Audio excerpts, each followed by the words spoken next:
Hey, this is Brian. And this is Mike. How are you guys doing today? I don't know what the hell's so funny all of a sudden. Just you. Go on. All right, guys. Hey, we're coming at you this week. Sorry it's taking so long. I have a pregnant wife. He's got a 2-year-old. Crap happened. Plus Tuesday was Halloween, so we weren't able to tape. World Series game on Wednesday night. Definitely wanted to watch that. Hope most of you tuned into that. It's a great game. Astros ended up pulling it off in 7. Said 6 originally. They did it in 7. That's all right. So I want to talk about the Seahawks game this last Sunday. I know it's already almost time for the next Seahawks game, but I want to talk to you guys about the game against the Texans. Really good win for the Hawks. They did amazing on offense. Defensively, I'm a little concerned, to be honest. Don't get me wrong. The Texans are good. Quarterback, that rookie quarterback is awesome. But you guys are the Legion of Boom, and you gave up 39 points. Like, that's a lot of points. 39. I thought, to be honest, just from what we told you guys last week, statistically, I don't know if we're going to win this. We do not. I don't know how many games the Seahawks have actually won when they've given up over 35 points. I don't think they've won any this season. Well, not this season, no. But, even since Pete Carroll has been here, there are very few games you win when you give up 35 points. Our offense isn't designed to put up a lot of points, in my opinion. No, not 40. This 42? last game, 41 actually, I think. But, no, 42 because they need a field goal to tie. Okay. Well, anyway, this last game, they really put up the points. Paul Richardson had 2 touchdowns. Jimmy Graham had 2 touchdowns. Jimmy had 2? Jimmy had 2. Wow. Yeah, Jimmy had the game winner, and he also had the one where he did the baseball bat swing. That's right. Whatever it was. Paul Richardson almost had 3. There's, I think, a holding call or some kind of call. The Seahawks offense played well. Well, let me rephrase that. The Seahawks passing game played well. The run game was absolutely horrible. Honest to God, 3 rushing yards at one point in the third quarter. J.D. McKissick was the only one with positive rushing yards. He's the only reason why we had positive rushing yards that game. And he's supposed to be our third down back who catches the ball. I know. Are you kidding me? Eddie Lacy, I think that experiment has failed. Get feast mode out of Seattle. He's not doing anything. He's not. He has an average game now and again, and it's nothing that we should be celebrating. The only reason why we're keeping him, I think, is because Chris Carson went down. Well, you can't get rid of him now. If you get rid of him, then you go down to Rawls and McKissick. Procise is hit and miss for healthy. If Procise is healthy, I think that maybe you should look to get rid of Eddie Lacy. Not the very first week, but if Procise is healthy and he can stay healthy for a couple weeks, there's no reason to keep Eddie Lacy. He doesn't do anything on third down. I'd rather have McKissick in there because Who's their fullback? Oh my gosh, I don't even know. He caught that touchdown pass though. Yeah, that was a nice pass. He's a new guy that I'm not familiar with. He didn't catch a touchdown. He ran. No, that's right. That's right. He's too slow to make it into the end zone. That's right. Got to work on that 60-yard dash there. He is a fullback. He's there to block. That's true. That being said, if he could run, he would have a little faster. Probably have a touchdown. Definitely. But yeah, he had that nice catch and run. He had some blocks too, I guess, but not much. You don't get much credit for a fullback position. No, Max Strong is really the. Yeah, Max Strong. He was the last fullback in Seattle. Yeah. I think that really got the recognition that fullbacks get. Yeah. I met him at my baccalaureate. That's pretty cool. He signed your football. That's right. Really big guy. Hands were massive. Yeah. The defense, even though I felt here's the thing. Our defense doesn't give up big yard plays, but they gave up, I think, a 59-yard touchdown. At the very beginning of the game, they gave up a long touchdown. I will say, to their credit, even though they didn't play well the whole game, they played well when it mattered. We were down. We just threw an interception at the end of the game. That's true. And we needed a 3-and-out. The Hawks had to get a 3-and-out in order to get the ball back, in order to score. Yeah. They got their 3-and-out. Yeah. And the Hawks went down and scored the touchdown, that last touchdown to Jimmy Graham. They caused a sack on the first down of when the Texans had the ball, and all they needed to do was get in field goal range, which caused the Texans to burn one of their 2 timeouts left, which I think honestly killed them. Because then you're talking, then you have to get a pass on the sideline. If they didn't have to use that, kind of closes off. Yeah, because they need that last timeout in order to call right before you kick the field goal. And then on the next play he threw up a kind of to me it looked a little bit like a desperate pass, and Sherman was there and he picked the ball. Yeah, Sherman really sealed the game. He had 2 picks, I think. 2 interceptions, his first of the year. Yeah. Was one that he cut Hopkins off, I believe. Is that Hopkins? Is that the receiver? I'm not sure. I know DeAndre Hopkins? Yeah. Yeah, so he cut him off and intercepted it, which was pretty nice. And then the last one, you still got to catch the ball to get an interception. So credit where credit's due. He was in the right place at the right time. Earl Thomas had his interception for a touchdown, which was pretty cool. Yeah. I think that's our first pick. No, it's not. Their second pick 6 this season. Second yeah, Coleman had one earlier this year. So and then somebody else had an interception because I think we had 4 turnovers, but I can't. I think there was a fumble recovery. I don't think we fumbled the ball and we recovered it for positive yards. How often does the offense challenge whether or not they were down and it was a fumble? Yeah, not very often. That's something you're not going to see very often. No, first down off of a fumble. So hey, we'll take it. Yeah. Kept that drive alive, and they ended up, I believe, scoring on that drive as well. So they played well when it mattered. I agree. Offense played really, really well. Like you said, the passing game played really, really well. That's all there was. Yeah. It was not a running game. I honestly don't know what was going on with that. And to be honest, I was a little surprised that the Texans didn't just sell out for the pass. I think they just couldn't. They felt like they had to stop the run, which is something they do. They do stop it. They stop the run very well. And so they've got their linebackers who bite on that play action all the time. Yeah, they bit on it a lot, actually. Honestly, the Texans probably could have won that game had their linebackers not bit on the play action so much. I mean, how many big plays did we have to Paul Richardson or Tyler Lockett, Doug Baldwin? Or the fullback. I should know his name. Sorry, dude. We don't know your name. But, that was a big one. And then, the Jimmy Graham in the end zone. The middle of the field, the outsides of the field, it was open all day. All we had to do was throw it. And it showed. Wilson had, I think, close to, over 300. I think we had 450 yards total. So I think Wilson had 448 of them.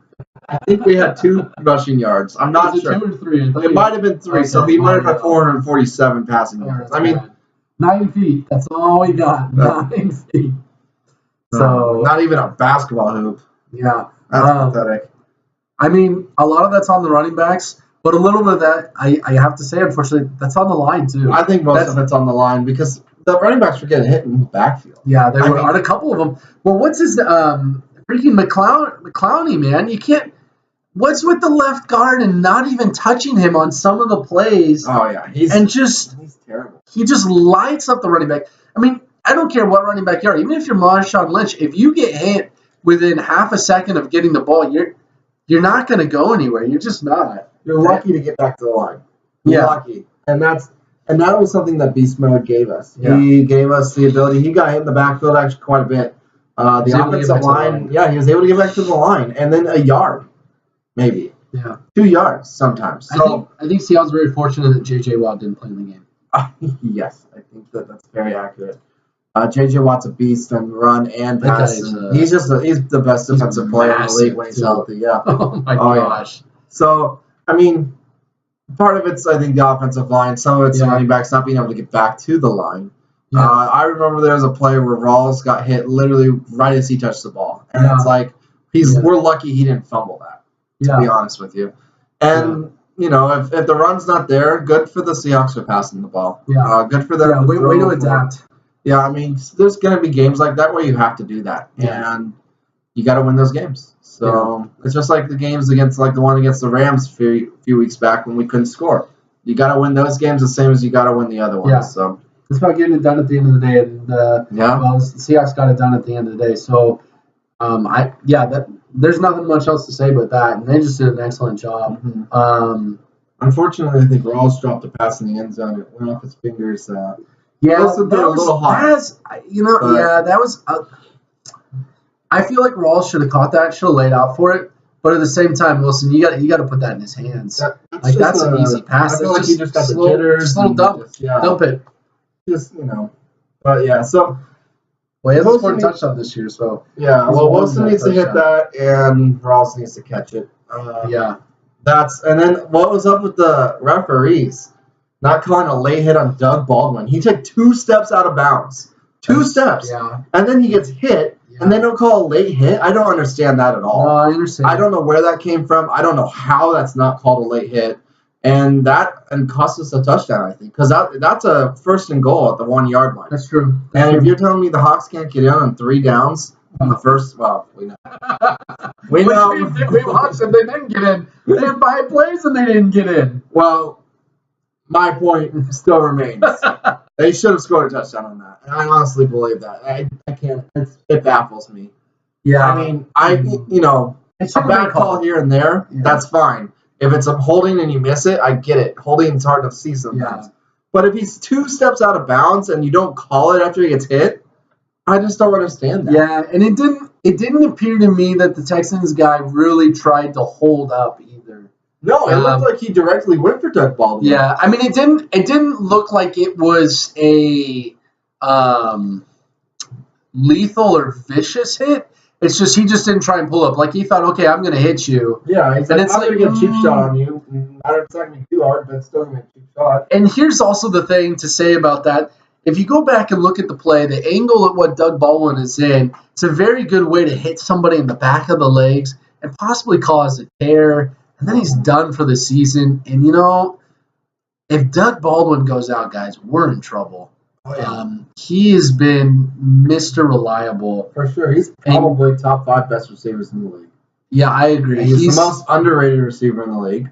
Yeah. And, Yeah. it's just because I think he plays on the West Coast, plays for the Hawks. Yeah. He doesn't play in New York. He doesn't play in Well, he's not Boston. He's not flashy. He's not flashy like Odell Beckham. Yeah, or Dez. He makes spectacular catches. I can name a few just off. I remember him catching one where he was outstretched all the way, like that. Yeah. So he's a workhorse. He's a blue collar man. He goes in, he clocks in at 8, and he clocks out at 5, and he gets you the job done.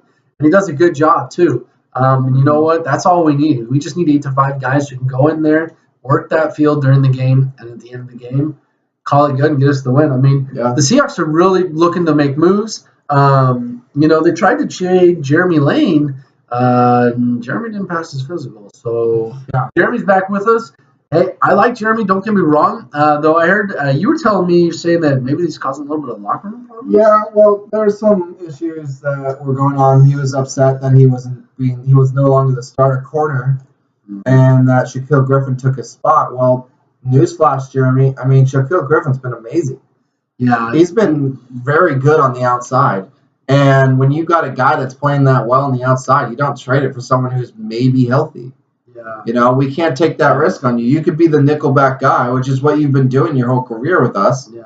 and you're good at that. Yeah. And I know Coleman's coming, and he's playing well as well. So now you've got competition, and no roster spot is safe. Richard Sherman's not even safe. He's got to go out. He has to perform every day. Russell Wilson, the same thing. Yeah. If he's not performing, the backup's coming in, he's going to come play. Yeah. It's that simple. I mean, that's just how the Seahawks has always been. And here's the thing is, and I mean, I don't know. Obviously, I don't know Jeremy's mindset. I'm not Jeremy, but I mean, it looks as if maybe his feelings got hurt and maybe he took it personally.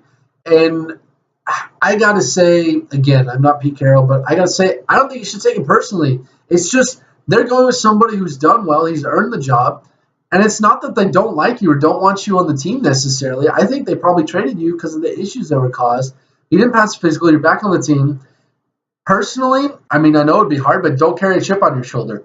I think Carroll needs to sit down with them and just say, look, Jeremy, you're a vital part of the team. We like you. You're part of our Super Bowl run when we face the Patriots. We think you're an excellent player, and we think there's a spot for you on this team, and we want you on this team.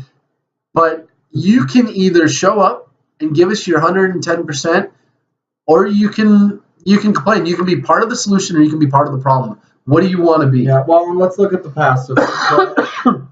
Let's look at the past of the guys who've played opposite of Richard Sherman in their careers after Seattle. Brendan Browner, what's he doing now? Yeah, he's not playing. Byron Maxwell, what's he doing? Oh, that's right. The year after he got his big contract extension, he's cut now. He's not even playing. And if he is, I haven't seen the news that he's got picked up by another team, but he sucked in Philadelphia. Who's the other guy from Thurman? Walter Thurman from Oregon. He's not playing. He's not playing very well either. I mean, these guys, they leave Seattle and they suck. So, Jeremy, if you think that you're going to have success outside of Seattle, you might want to think again, or you might want to up your game, because that's 3-0 in having success after leaving Seattle. Just doesn't I happen. would say 0-3. 0-3. Yeah. I started with 3. I just went with it, man. Yeah. He's a new. Anyways. That's crazy.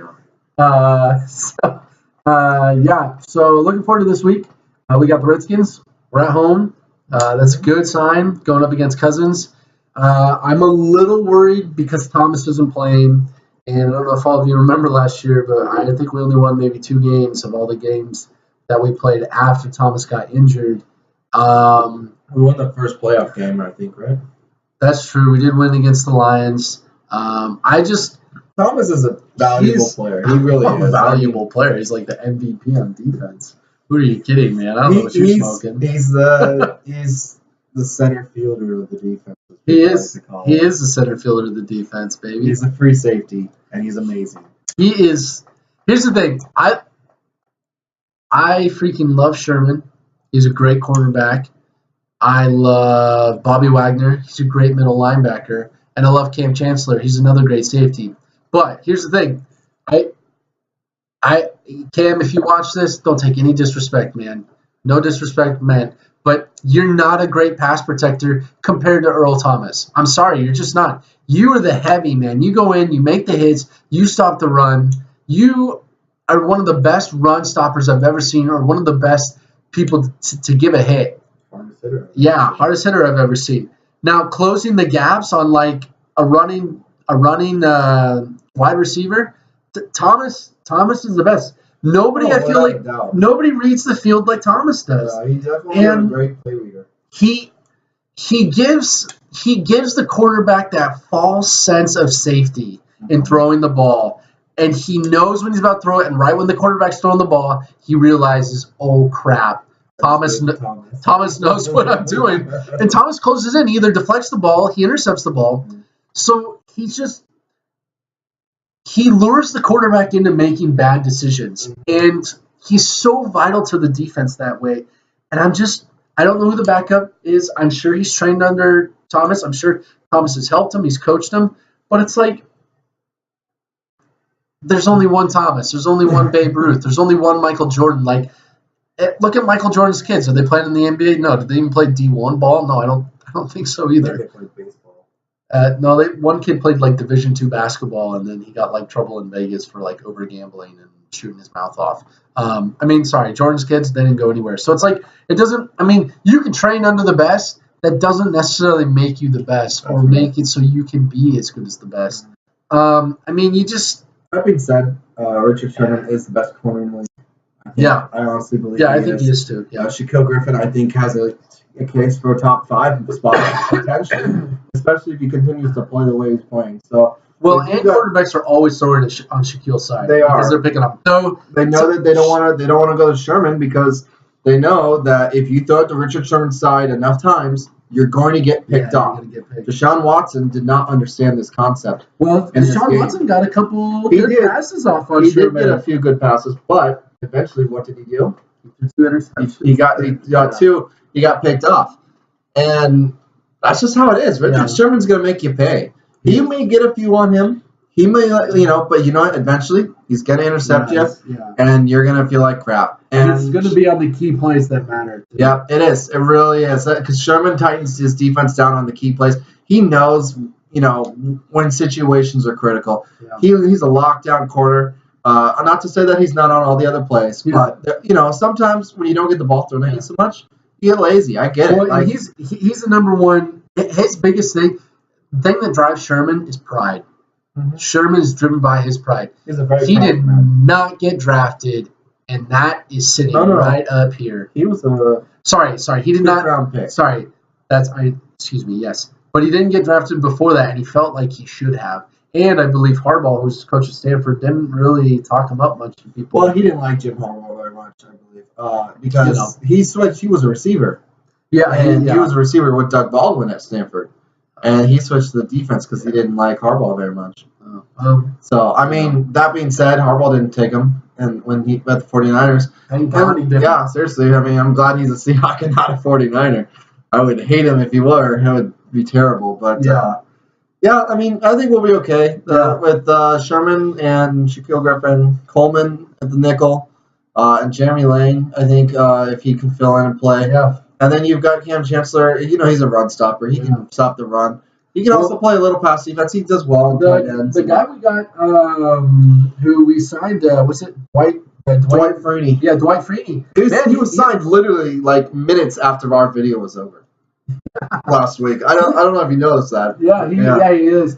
He came in and made a difference already. I don't know if you noticed. They called his name a few times. Mm-hmm. He made some. He had some penetration there on the quarterback, which is great. Which, considering it's his first week in a Seattle uniform, I mean that's huge. Like, that's so you big. Can come into a system and instantly have success. I agree. I mean, because a lot of guys like no offense at all to Richardson. Is it Trent? What's his name? What's his first name? From the Jets? Yes. Anyway, Richardson.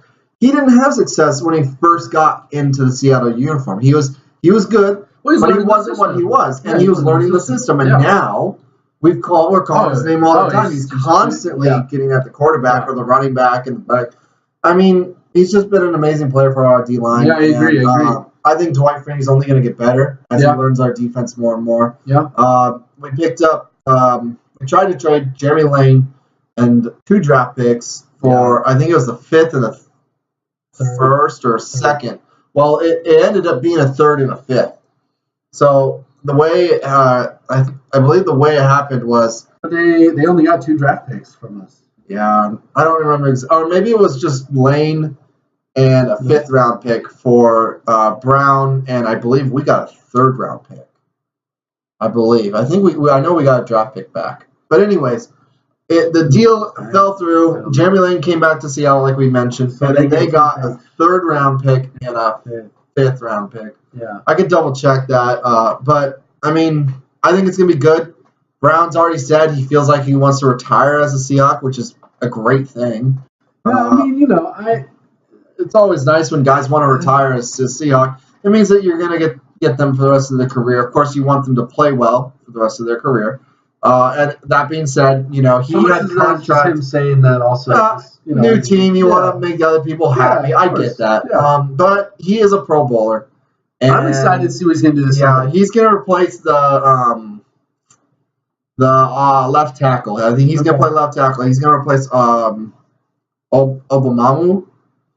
The guy that let Clowney go by him like 20 times. Like, seriously. I want to say Okun, but we don't have Okun. No, well, it would have been the same difference anyway. Okun sucks too. So, man, we got an angry one here. He's kind of raging on some people. Jeez. My point is Brown's going to come in. He's going to be a success, I think. He's going to have to learn the offense. Yeah. That's going to take some time. Give him a little leeway this week. He may not be perfect this week. But I believe next week he's going to be just fine with another week of practice under his belt, getting to know the plays. I mean, most plays are generally the same with a few tweaks here and there. And most offensive line plays are the same as well. You got your 90s passing where you form your pocket. You've got your pulls. You've got your runs. Your pushes either way. So, I mean, the offensive line generally is pretty easy to understand the concept of everything. Sometimes it's just mastering it and the position that you need to be in at certain areas or certain times, or the double teams or this one-on-one coverage. That's the stuff that you need to learn based off the offensive plays. But I think he'll be fine. He might struggle a little this week. He might be an all-star this week. I mean, I didn't. We'll find out Sunday. Yeah, we've never really watched him other than last week. Yeah. So we mostly just watched the Seahawks. So. Start things up with the Hawks. Who you got this week? You got Redskins or you got? No, I think the Hawks will win. Okay. Yeah, I don't think Kirk Cousins is going to beat them this week, even without Earl Thomas. Okay. And the Redskins don't seem to have much of a run game, which is fine because that's our weakness. But even that being said, we still stopped the run decently well. We had a pretty good run. We didn't give up that many. No, I think the Hawks are on a high on offense right now, and the Redskins' defense is not phenomenal.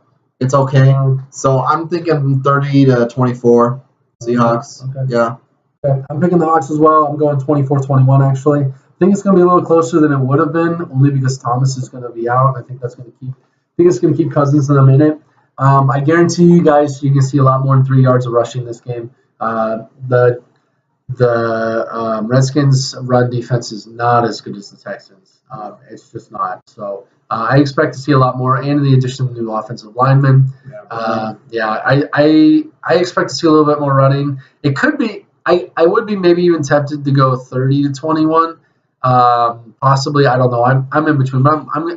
I'm not sure. I'm just gonna say 21 for the. Wow. I keep wanting to say the Chiefs. I don't know why, but They're both Indians. They're both Native American. There you go. So whatever. But yeah, so that's what I'm going for the Hawks. But skip over to a little bit of baseball here. We're gonna talk about the Astros winning the World Series in 7. I just wanted to say, because I said I would, give a shout out to my friend Andrew Stackhouse. He did predict that the Astros were going to win before baseball started, and he likes to remind me that I was texting with him and said I thought the Indians were going to win, and then I came on the show and picked the Astros. He likes to think that's solely because of him. That's not true, Andrew, but whatever floats your boat, buddy. So I did pick Astros in 6. They won in 7. I don't know if any of you got to catch any of the games. They were amazing. Every single game pretty much was a back-and-forth game. Was extremely close to the end. Game 7 was probably the most boring game out of all the games, and it was still an exciting game. It kind of felt like all the games have been so exciting up to that point. Yeah, that it made 7 feel a little dull. 5-1, 5-0. Yeah, it's like I hear where do the Dodgers bats go? I mean, obviously they had guys on base. 2 guys on base with 0 outs like 2 or 3 times. And the Astros bullpen has not been phenomenal in the playoffs. Well, they stepped it up. I could not believe it. You guys, I really hope you caught some of the Astros games. They were so good, especially not this last Wednesday, but the Wednesday before. Went into 11 innings back and forth. And then when they were in Houston, they went into extra innings. It was just – how about the Dodgers closer? Supposedly the best closer in baseball this year.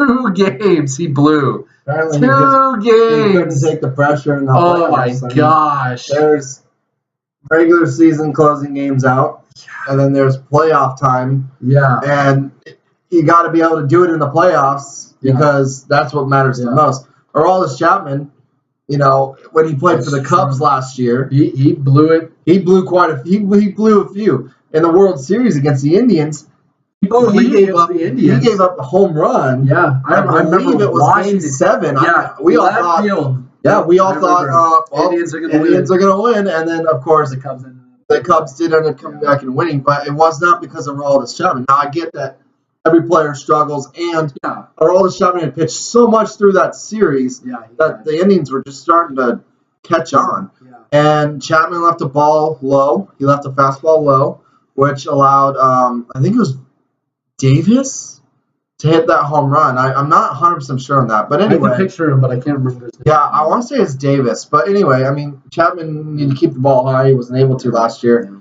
But yeah, I mean, really, you go back to good closers in the playoffs. Look at Mariano Rivera, best closer to ever play the game. And the reason why, I think part of it is because he was so dominant in the playoffs. So you got, I mean, it's obviously there's a lot of pressure. The baseball's game today is so much different than it was back when Mariano Rivera pitched. Today, your starter today, really, not as much. No, definitely not as much. But your starter goes 5 innings, and that's like max. Yeah, if he's lucky. And like if he gives up 2 runs, he's out. Like they pull him. It's like. Well, maybe more World Series playoffs. I wouldn't say during the regular season. No, not during. I'm talking straight playoffs. But then you turn it over to your bullpen to finish the rest of the game. Now, obviously, the Astros were a little different with Justin Verlander. That guy pitched well through the 7th, 8th inning. I mean, if he's pitching well, you don't take him out. He didn't get a win in the World Series, but he pitched well enough to get one, I thought. Because the Astros weren't able to support him in runs when he needed the runs. Yeah, and that's in order to one of get the most win. important things there is. Yeah. I think the Astros had one run when he was in, and then the Dodgers ended up with 2. Yeah. I mean, the guy gives up 2 runs. You got to be able to at least get 2 to tie that. So, I mean, Darvish, here's the thing. He got lit up in the first game, didn't make it through 2 innings. They went back to him, had him start Game 7, didn't make it through 2 innings. I'm not a Major League Baseball manager. I probably never will be, even though I'd love to be the manager for the Mariners. In case Mariners management is listening. But why are you not starting Kershaw? You think Kershaw only had 2 days rest? He pitched 4 innings. He still only had 2 days rest. He pitched 4 innings, and he gave up. He gave up a lot of runs the game before. How many runs did he give up, guys? Yes, when he pitched in Game 7. But in the game, he's the best pitcher in baseball right now. Why are you not starting Kershaw? You probably should have. In 2 days rest, dude. You don't want to hurt your star. Randy Johnson in 1995 on 2 days rest came in Game 5 against the Yankees and shut them down. And my boy Edgar Martinez hit the double to score Cora and Griffey and send us on to the ALCS, where we got spanked by the Indians. But that's a different story.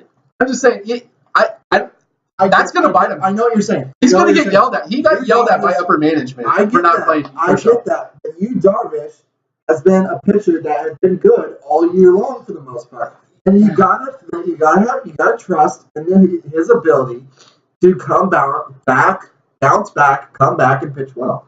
But here's my whole argument for not pitching Darvish. Who did Yu Darvish play for before the Dodgers? The Rangers. Who do the Rangers play how many times in the season? A lot. The Astros. The Astros hitters know Yu Darvish. Okay, they've hit against them for years. Yu Darvish knows the Astro hitters. I'm sorry. Both ways, man. I mean, he knows their hitters. He should know where to pitch to them, where not to pitch to them. The Astros hitting is too good this year. They're too good.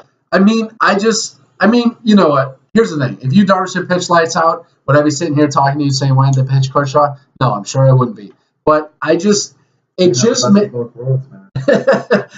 makes me wonder, why do you not pitch Kershaw? I know he doesn't have a lot of rest, but if you go, I'd be shocked if the manager goes to Kershaw and says, hey man, this is Game 7. We need you to give us 4 innings. That's all I'm asking for. I don't see Kershaw saying no. I see him. Kershaw says, give me the ball. I'll pitch all 9 innings if you need to. Because who cares if he's exhausted after the game? There's no more games left. Okay, what if he tears his rotator cuff? He's out all next year. And then because of the complications of surgery, he ends his career. Oh my gosh. What a bunch of what ifs. I'm just saying, you got to play the safety game. You shut your file. You got to... The world's smallest. Yeah, I'm playing the big one. Yeah, you can play the big one all you want. You got to keep your pitchers healthy. We see this with Felix Hernandez this year. Okay. He was not healthy. Had he been healthy and pitched like he should have, the Mariners might have made the playoffs. Okay. And let me remind you, the Mariners have a pitching and defensive team. Pitching and defense wins in playoffs. We know this. Mariners also have all-star sluggers like Nelson Cruz, Robinson Cano. Ben Gamble had been starting to come up and hitting well. We had a lot of talent. Gene Segura in the playoffs, and we could have made a run for something. But because Felix Hernandez was not healthy, because James Paxton was not healthy, because your pitchers were not healthy. Yeah, I understand that. But I'm saying, here's the thing. Here's one argument that I would say, and I'm not expecting Kershaw to pitch all 9 innings. Nobody's expecting him. 4 innings was all, and he pitched 4 innings in relief duty. Here's the difference between Kershaw and Felix and Paxton. Felix and Paxton, I'm sorry to say, the last couple of years have been known to get injured. We know they can't pitch extensive innings because of injury. Kershaw has never had a major injury yet. And I'm not saying, okay, let's pitch him until you get injured. But so say Kershaw, 60 pitches is his max pitching. I'm just saying, if you give the Dodgers going into the 4th or 5th inning, maybe only down by 1 or 2 instead of down by 5, It's a different game. You manage that game differently. They were so desperate to keep Kershaw in the game. They didn't pitch hit for him the first time he came up to bat. He went to bat. Now Kershaw is, for a National League pitcher, he's a pretty decent hitter. Don't get me wrong, but he's not Kyle Seager. He's not Corey Seager. I don't know, but I got to give hats off to Correa. That guy almost hit 400 in the World Series. Well-deserved MVP. I was saying all Game 7. I'm sure all of you were saying, well, he's going to win MVP. There's no way he doesn't win MVP. He was so good. Yeah, they also deserve to win. Yeah, they did. They outmanaged the Dodgers. They outplayed them. Yeah. They had the it factor. They won when they needed to win. And it's obvious because they won 7, or they won 4 out of 7. So, and I gotta say also, not just management, because should have started Kershaw. Okay, whatever. But hitters, dude, Dodgers, where are you guys at? Puig, you're supposed to be this superstar, dude. You batted like 150 in the World Series. Like, where are you at? 150? Where was Turner at? Where are all their other bats? They didn't show up. Seager played decent. That one guy who played for Seager during the playoffs and sat in for him, he hit like 400 in the playoffs. He only had like 14 at bats, but even still, like, why isn't he playing for Puig? I get it. Yeah, Puig is he's a superstar. I don't care. You freaking bench him. Put him in. Like, what? I don't understand. So, yeah, hey, it's the World Series. I love the World Series. It's great. I'm really hoping the Mariners can be there next year. It'd be nice. So, I just want to say, there's one last team in baseball that has not won the World Series. Now that Houston's won. I want to shout out to Houston. Hey, so happy for you guys. Congratulations. I know you guys have gone through a lot with this last hurricane, and I'm sure you're still going through a lot. We'll continue to go through a lot for probably the next 2 or 3 years. Well-deserved win by your city. Well-deserved win by your players, coaching, management, upper management. You guys were a laughing joke in baseball. You guys were awful a couple years ago. You guys had like 2 or 3 seasons of 100-win losses. So I just want to say, like 5 years, 10 years ago.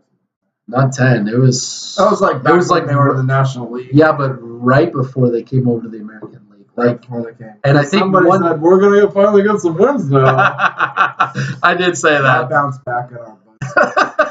Yeah, I don't think the Mariners won more than like 3 games this year against the Astros. But I just want to say, hey, congratulations, Dodgers fans. I know you guys didn't win, but hey, you guys made the World Series. It's first time since 1988, so you got to be happy. At least you broke that drought. Unfortunately, the only teams that never not make the World Series are the Nationals and the Seattle Mariners, and the only city in the United States that has a Major League Baseball team that has not been to the World Series is Seattle. So, yeah, Seattle strong, go blue.